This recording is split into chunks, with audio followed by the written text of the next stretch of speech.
Sorry, I went live too fast. What's up, Facebook? Samantha Wall coming to you from Denver, Colorado. I think we're in like the 50s or 60s today. We're gonna be down in like the 19s over the holiday. Woo! It's gonna be cold. So anyways, I wanted to talk to you about 3 things that your prospect wants from you. You know, so many times we go out there and it's all about us, and really everything's about them. Everything's what is in it for them. And I'm going to give you 3 things that you can do that's going to allow you to close more people. And it's actually going to free up a lot of your time as well. It's a very interesting concept because let's put it this way. Okay, so I'm just going to start. What is up? What is up, Jessica? Carolyn in the house. What's happening? So the first thing is say less to more people. You know, I completely 100% agree with building rapport, but I think that there's a point in where you gotta just ask the question, are you open? And that's it.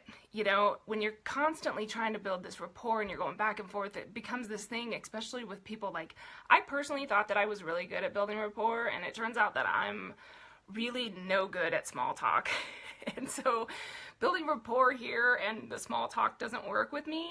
So when I heard Ray Higdon say, you know, say less to more people, it made sense to me. Now, I'm not saying to go over and, you know, automatically message someone and be like, hey, are you open? You know, take the time to actually see if that's someone you want to work with.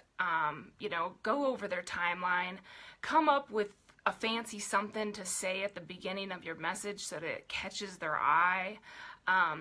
There's a ton more that you can do.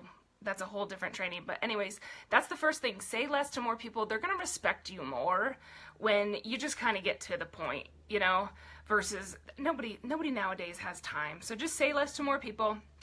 And here's the second one. This one's really important. Point to the tools.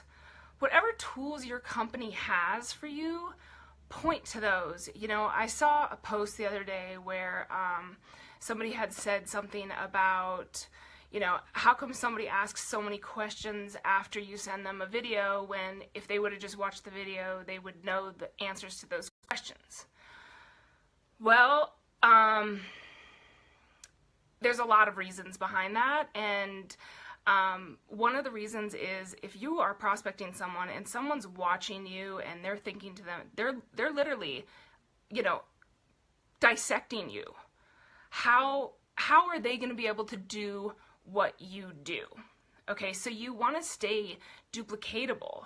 You want to send them to the tools that are given to you by your company, because then the prospect can see that that's something that they can do.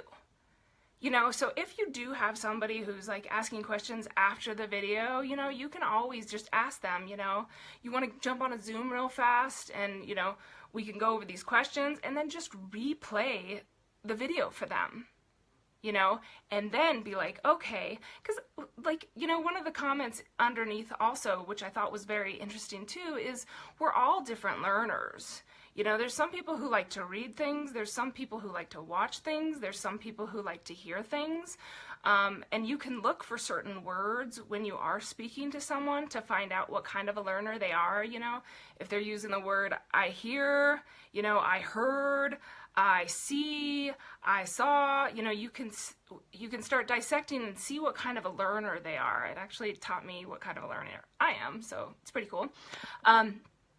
What's up, Justice? Hey, Rochelle. So that's number 2, point to the tools. And I know, especially those of us who have been in the industry for a long time, we can tend to like to get carried away in our own conversations and over-explaining and, you know, letting them know how much we're going to help them and da-da-da-da-da. And you just have to stop and refrain from doing that, because what happens is the person is literally in their head thinking, how can I do this? How can I do this?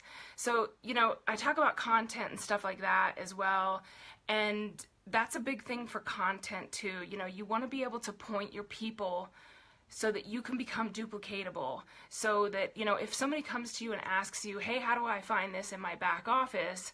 Don't spend 30 minutes on the phone with them.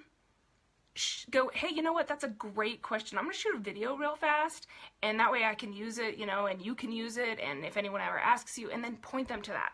And then they can do the same thing, is when they get someone on and they're brand new, they can point them to that.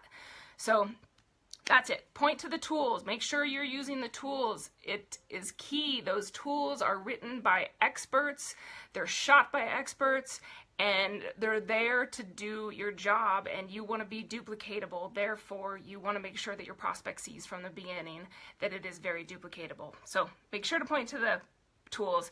And the last thing is, be okay with no. Be okay with it.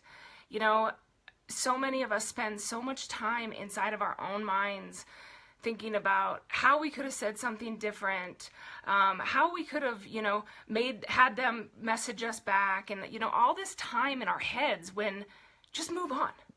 They said no, you know, and, you know, there's a lot of people that will say no means not right now, and it just really depends, in my opinion, on if you want them in your team, if you want to work with them. If it's someone that really you connected with, absolutely start, you know, you start building rapport through liking, commenting, you know, saying, hey, what's up, saying happy birthday, you know, things like that is what you're building rapport.